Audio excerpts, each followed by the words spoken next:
السلام علیکم اسٹوڈنٹس، آج ہم اپنے لیکچر کا آغاز کر رہے ہیں اور اس لیکچر میں ہم اردو قواعد و انشاء کو پڑھیں گے۔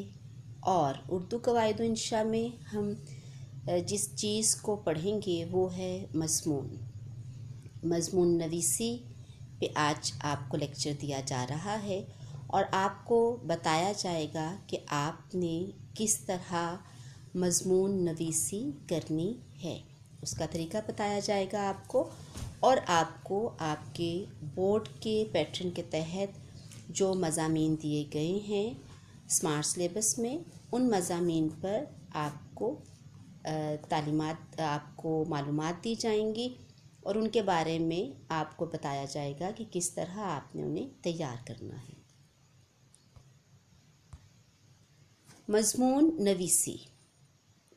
مضمون نویسی کے لیے آپ کو اپنے کہ مضمون لکھنے کے لیے آپ کو اپنے گرد و پیش کے حالات اور واقعات پر غور و فکر کرنے کی ضرورت ہے۔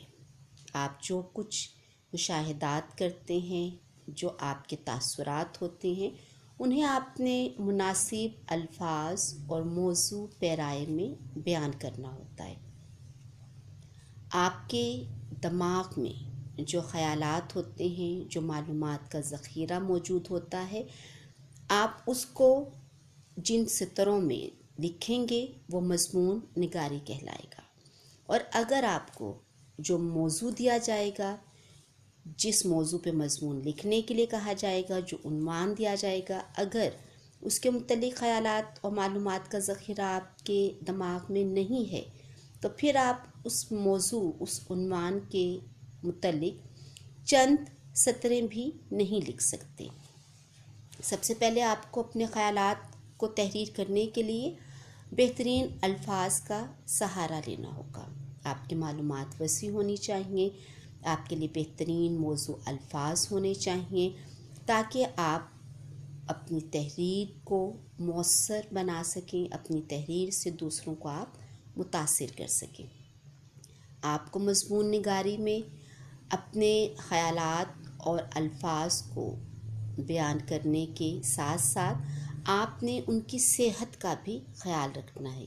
صحت سے مراد یہ کہ آپ نے ایسے الفاظ کا استعمال کرنا ہے کہ جو گرامر کے لحاظ سے جو دیکھنے میں، پڑھنے میں بھی بہترین لگے۔ اور اگر آپ غلط زبان کا استعمال کریں گے، اغلاط کریں گے زبان کے لحاظ سے، یعنی کہ تذکیر و تانیث کے لحاظ سے، واحد جمع کے لحاظ سے، محاورات و ضرب المثل کے لحاظ سے، تو آپ کا جو مضمون ہے اس کا حسن غارت ہو جائے گا۔ آپ جب مضمون لکھیں گے تو آپ نے ترتیب دینی ہے، یعنی کہ پہلے آپ نے اس مضمون کی تمہید باندھنی ہے جو آپ کو موضوع دیا گیا ہے۔ تمہید آپ نے باندھنی ہے ایک پیراگراف میں، پھر اس کے بعد آپ نے متن، درمیانہ حصہ جو آپ نے اس عنوان کے مطابق لکھنا ہے، اور پھر آپ نے جب اختتام کرنا ہے تو اس کو بھی بہترین انداز میں آپ نے اختتام پذیر کرنا ہے۔ یعنی کہ آپ نے 3 پورشن میں، 3 حصوں میں اپنے مضمون کو تقسیم کر لینا ہے۔ پہلے تمہید ہے، پھر متن ہے اور پھر اختتام ہے۔ اور اگر آپ موضوع کے مطابق شاعری کریں گے تو اس طرح آپ کے مضمون میں اور زیادہ خوبصورتی پیدا ہو جائے گی اور آپ کا جو مضمون ہے وہ بہت زیادہ موضوع میں کے لحاظ سے بھی وسعت اس میں آ جائے گی، اس میں وزن پیدا ہو جائے گا، کیونکہ شاعری اس طرح ہے کہ جیسے ہم کسی لباس کو خوبصورت بنانے کے لیے اس کی ہم ڈیزائننگ کرتے ہیں، اسی طرح آپ نے اپنے مضمون کو خوبصورت بنانے کے لیے بہترین اگر آپ شاعری، بہترین اگر آپ الفاظ، اگر کوئی اسلامی موضوع ہے تو اس میں آپ احادیث اور قرآن تعلیمات کو بیان کریں گے، تحریر کریں گے، تو یہ پڑھنے والے کے دل پر، اس کے دماغ پر ایک بہترین نقش چھوڑ دے گا اور آپ کی تحریر اسے اتنی پسند آئے گی کہ وہ آپ کی تحریر کو بغیر کسی حیل و حجت کے رد نہیں کر سکے گا، بلکہ وہ اس سے متاثر ہوگا اور وہ اپنی قلم کا بے دریغ استعمال کرتے ہوئے یقیناً آپ کو بہترین پوائنٹس سے نوازے گا، بہترین نمبروں سے نوازے گا۔ اب آپ کو جو یہاں پر عنوان دیا گیا ہے یہ مثال کے طور پہ دیا جا رہا ہے کہ سب سے مفید ایجاد کے بارے میں آپ نے مضمون لکھنا ہے۔ تو آپ تعارفی کلمات جب کہیں گے، جب آپ تمہید اس کی کرنا شروع کریں گے تو آپ کہیں گے کہ میری نظر میں انسان کی سب سے مفید ایجاد ٹیلی ویژن ہے، موبائل ہے، ریڈیو ہے، لیپ ٹاپ ہے، کمپیوٹر ہے، گاڑی ہے، جو کچھ بھی ہے۔ آپ آغاز اس طرح کریں گے اپنے تمہیدی گفتگو کا، پھر آپ فوائد بتائیں گے اس ایجاد کی۔ آپ کی نظر میں جتنے بھی فوائد ہیں، 2 ہیں، 3 ہیں، 4 ہیں، جتنے بھی فوائد ہیں وہ آپ نے بتانے ہیں، اور اس کے لیے یہ آپ کا متن کا حصہ کہلائے گا۔ اور اس کے لیے آپ نے آغاز اپنے اس پیراگراف کا یہاں سے کرنا ہے کہ یہاں یہ بات بھی قابل ذکر ہے کہ اس ایجاد کے یہ فائدے ہیں۔ یا اگر آپ کو تندرستی ہزار نعمت کے متعلق لکھنے کے لیے دیا جائے گا تو تب بھی آپ نے بتانا ہے کہ تندرستی ہزار نعمت کس طرح ہے، کہ تندرستی کے بارے میں آپ نے ارشادات بتانے ہیں، آپ نے تندرستی کے بارے میں احکامات بتانے ہیں جو ہمارے پیارے نبی صلی اللہ علیہ وآلہ وسلم نے ہمیں بتائے ہیں، بیان کیے ہیں۔ پھر آپ نے جو آپ کو ایجاد کے متعلق کہا گیا ہے تو آپ نے نقصانات بتانے ہیں۔ اگر علم کے فائدے مضمون ہیں تو آپ نے علم کے فائدے بھی بتانے، اور علم نہ حاصل کرنے کے نقصانات۔ اسی طرح اگر تندرستی ہزار نعمت ہے تو آپ نے اس کے فوائد بتانے ہیں، اور اگر آپ اپنے آپ کو تندرست نہیں رکھیں گے تو آپ نے اس کے نقصانات بھی بتانے ہیں۔ آپ نے اختتام کرنا ہے تو آپ مختلف الفاظ کا چناؤ کر کے اختتام کر سکتے ہیں، یعنی کہ جب آپ پیراگراف اختتامیہ پیراگراف کی طرف آپ آئیں گے تو آپ کہیں گے کہ المختصر یہ کہ اس ایجاد کے بارے میں یہ لکھنا چاہ رہا ہوں، یا اس ایجاد کے بارے میں جو بھی آپ بیان کریں گے تو آپ اس پیراگراف کا جو آغاز ہے وہ المختصر سے کر سکتے ہیں، یا لب لباب یہ ہے اس ایجاد کے بارے میں بتانے کا، یا آخر میں یہ بات، یا الغرض، القصہ، المختصر، یہ ایسے سے الفاظ آپ منتخب کر کے اپنا جو موضوع ہے، اپنا جو مضمون ہے اس کو آپ اختتام کریں گے اس کا۔ اور پھر آپ نے آخر میں اگر کوئی شعر آپ لکھنا چاہیں تو آپ آخر میں وہ شعر بھی لکھ سکتے ہیں جو آپ کا موضوع ہے، اس کی مناسبت سے آپ اختتام پر شعر لکھیں گے تو وہ اور زیادہ خوبصورتی آپ کے مضمون میں نظر آئے گی۔ اب جو آپ کو اسمارٹ سلیبس میں آپ کے بورڈ کے مطابق جو مضمون دیا گیا ہے وہ ہے زمزم۔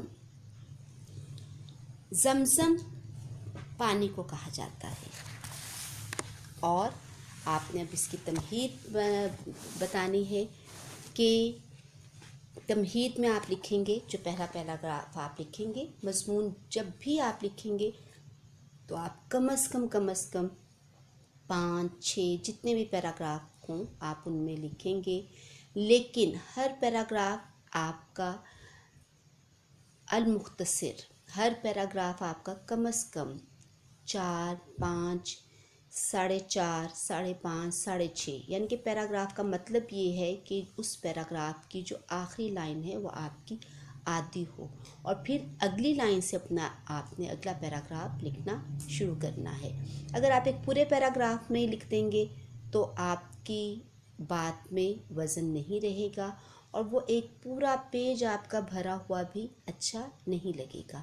تو آپ اگر مختلف پیراگراف میں اور مختلف لائنوں میں تھوڑا سا فاصلہ پیدا کر کے لکھیں گے تو وہ پڑھنے میں بھی اچھا لگے گا، جیسے یہاں پہ انہوں نے پیراگراف کی صورت میں آپ کو مضمون دیا گیا ہے۔ اب اس کا تعارف میں بیان کرتی ہوں۔ زمزم مکہ معظمہ کی مسجد الحرام سے 15 میٹر کے فاصلے پر جنوب مشرق میں حجر اسود کی سیدھ میں کنواں واقع ہے، جس کے پانی کو زمزم کہتے ہیں۔ کنواں کعبہ شریف سے بھی قدیم ہے اور اس کی گہرائی کے بارے میں قیاس ہے، اندازہ ہے کہ وہ 140 فٹ ہے، لیکن موجودہ پیمائش کے مطابق اس کو 207 فٹ سے بھی زیادہ گہرا پایا گیا ہے۔ یہ آپ کا تمہیدی پیراگراف تھا۔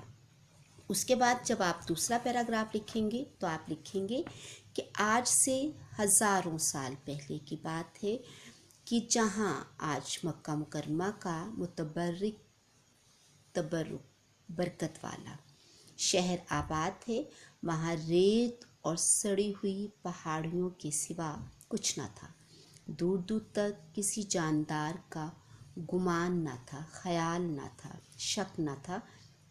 اسی زمانے میں حضرت ابراہیم علیہ السلام اپنی زوجہ، اپنی بیوی حضرت حاجرہ علیہ السلام اور اپنے نومولود، اب انہوں نے ننھے بچے لکھا ہوئے چند دن کے، آپ نومولود کہ جو ابھی نیا پیدا ہوا ہو بچے کو لے کر یہاں آئے اور انہیں اللہ تعالیٰ کے حکم کے مطابق یہاں چھوڑ کر چلے گئے۔ جب یہ مختصر سا قافلہ اس جگہ پہنچا تو آپ کی صابرہ شاکرہ زوجہ حضرت حاجرہ علیہ السلام نے صرف اپنے شوہر سے، اپنے مجازی خدا سے ایک بات پوچھی، کیا ہمارا یہاں آنا اور رہنا اللہ کے حکم کی تعمیل میں ہے؟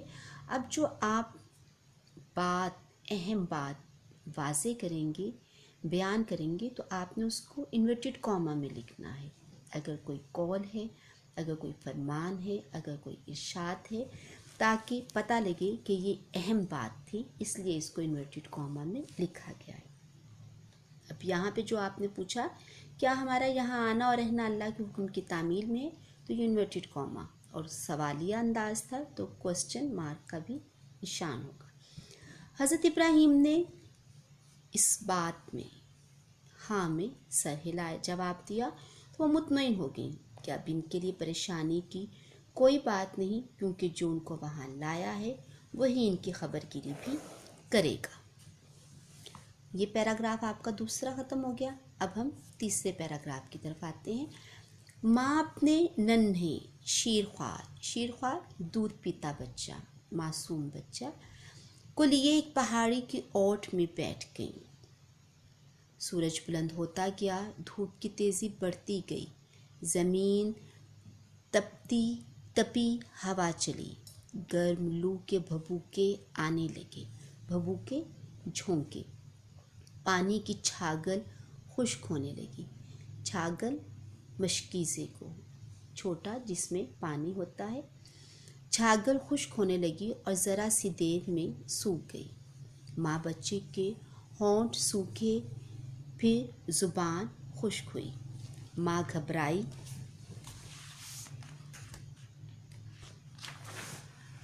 ننھا سسکنے لگا۔ ماں کے ہوش اڑ گئے، اپنی پیاس بھول گئی، بچے کی حالت دیکھ کر تڑپی، ادھر ادھر دیکھا، ریت کے ذروں کے سوا کچھ نظر نہ آیا۔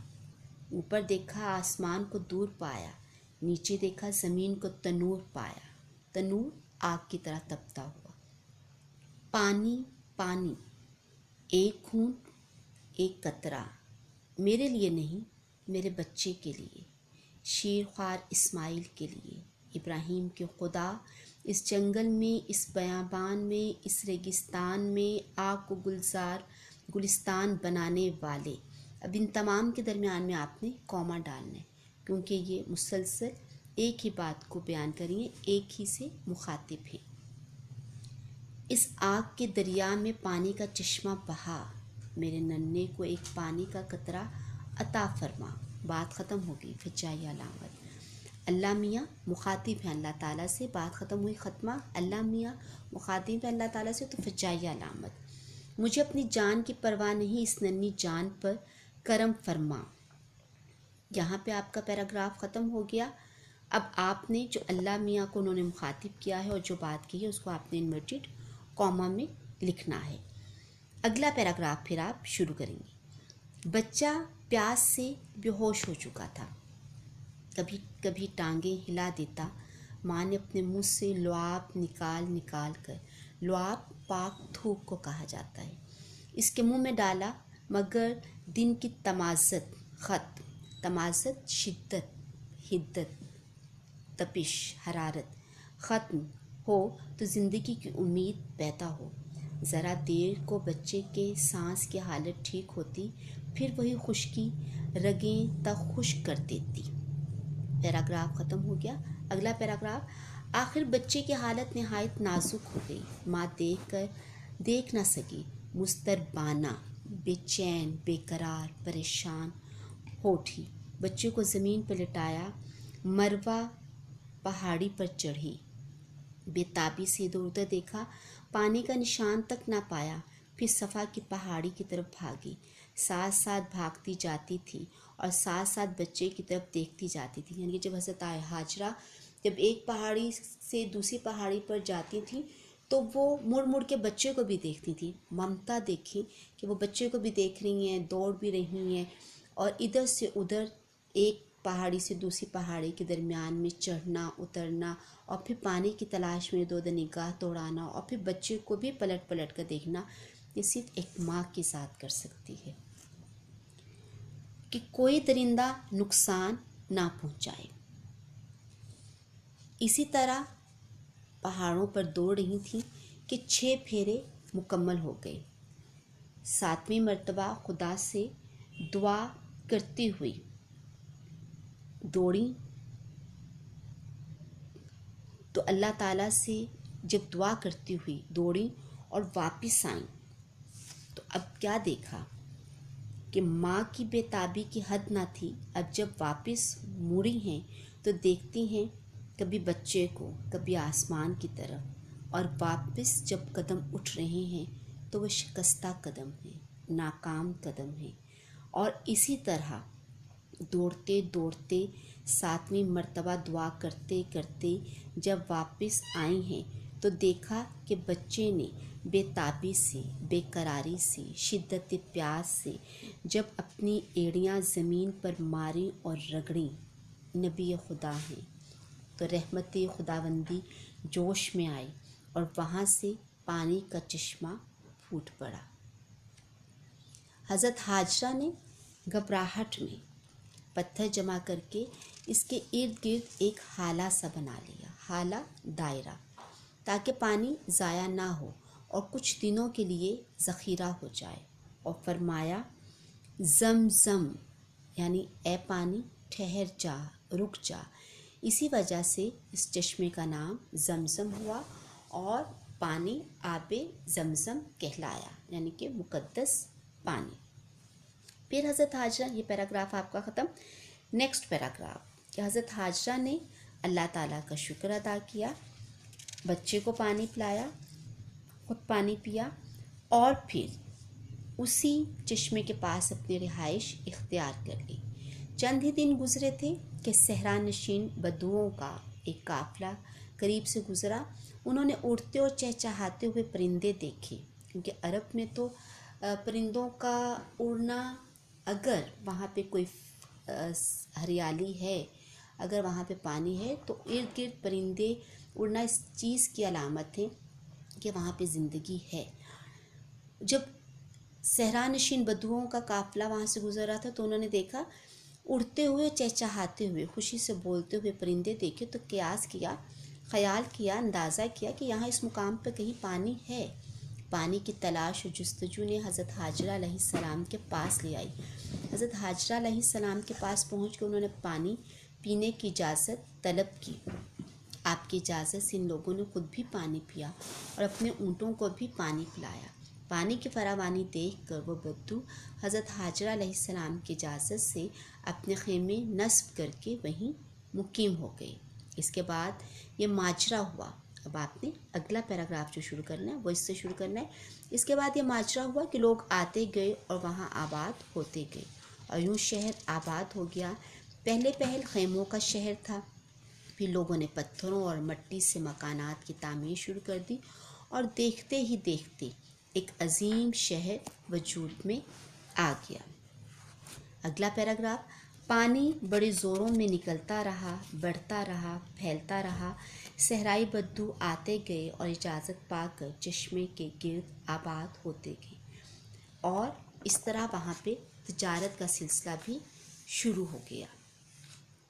اگلا پیراگراف جو آپ لکھیں گے کہ حضور صلی اللہ علیہ وآلہ وسلم نے یہ ارشاد فرمایا ہے کہ اگر حضرت حاجرہ اضطراری کیفیت میں اس پانی کے ارد گرد حالہ نہ بناتی تو آج وہاں پر پانی ایک دریا کی صورت اختیار کر لیتا، ایک دریا کی شکل میں وہ بہتا رہتا اور تمام عرب کو وہ سیراب کرتا رہتا. اگلا پیراگراف. حج کے دنوں میں اور ان کے بعد حجاج و زائرین کو پانی پلانا ہر دور میں عزت کا باعث سمجھا جاتا رہا ہے. قریش نے پانی پلانے کی خدمت کے لیے السقایا کا شعبہ قائم کیا تھا، جس کی یادگار لفظ سقا اردو میں بھی پانی لانے اور پلانے والوں کے لیے موجود ہے. اگلا پیراگراف. آب زمزم نے ہمیشہ بڑا احترام آب زمزم کو نبی کریم صلی اللہ علیہ وآلہ وسلم نے ہمیشہ بڑا احترام کیا اور اہمیت دی اور ایک مرتبہ کنویں کے پاس کھڑے ہو کر پانی نکالنے والوں کی حوصلہ افزائی فرمائی. اور آپ ہی نے فرمایا ہے حضرت عبداللہ ابن عباس سے، وہ یہ روایت بیان کرتے ہیں کہ زمزم کا پانی جس غرض سے بھی پیا جائے، ابھی آپ اختتام کر رہے ہیں، زمزم کا پانی جس غرض سے بھی پیا جائے اسی کے لیے مفید ہوگا. اگر شفا کی غرض سے پیا جائے تو اللہ اس سے تسلی دے گا، اور اگر سیراب کرنے کے لیے پیو گے تو اللہ تمہیں سیراب کرے گا، اور اگر تم اللہ سے کسی سلسلہ میں پناہ لینے کے لیے پیو گے تو اللہ تمہیں پناہ دے گا. اس کے بعد اگلا پیراگراف کہ حضرت ابو ذر نے کعبہ شریف اور اس کے پردوں کے درمیان 40 دن رات گزارے اور ان کے پاس کھانے کی کوئی چیز نہ تھی. وہ اس دوران زمزم پیتے رہے اور نبی کریم صلی اللہ علیہ وآلہ وسلم نے فرمایا یہ ایک مکمل خوراک تھی اور بیماریوں سے شفا بھی. آب زمزم کے شفائی کمالات اور اس کے عجیب و غریب اثرات ساری دنیا کے لیے حیرت کا باعث رہے ہیں، اور لوگ ہمیشہ یہ جاننے کی کوشش کرتے رہے ہیں کہ اس میں کون سے ایسے اجزاء ہیں جو اسے پیاس کے لیے مسکن، بھوک کی تسلی اور بیماری سے شفا دینے والا بناتے ہیں. اینڈ پہ جب آپ شعر لکھیں گے، زمیں پر ہر طرف جوش نمو کی ہے فسوں کاری، ہوا ہے اہل عالم پر نزول رحمت باری. اتنا آپ کا یہ مضمون تھا. امید ہے کہ آپ کو سمجھ آ گیا ہوگا، طریقہ کار بھی آپ کو پتہ لگ گیا ہوگا، اور انشاءاللہ تعالی آپ ان تمام باتوں کو مد نظر رکھتے ہوئے اپنی مضمون نگاری کو اور بہتر اور عمدہ کریں گے. شکریہ.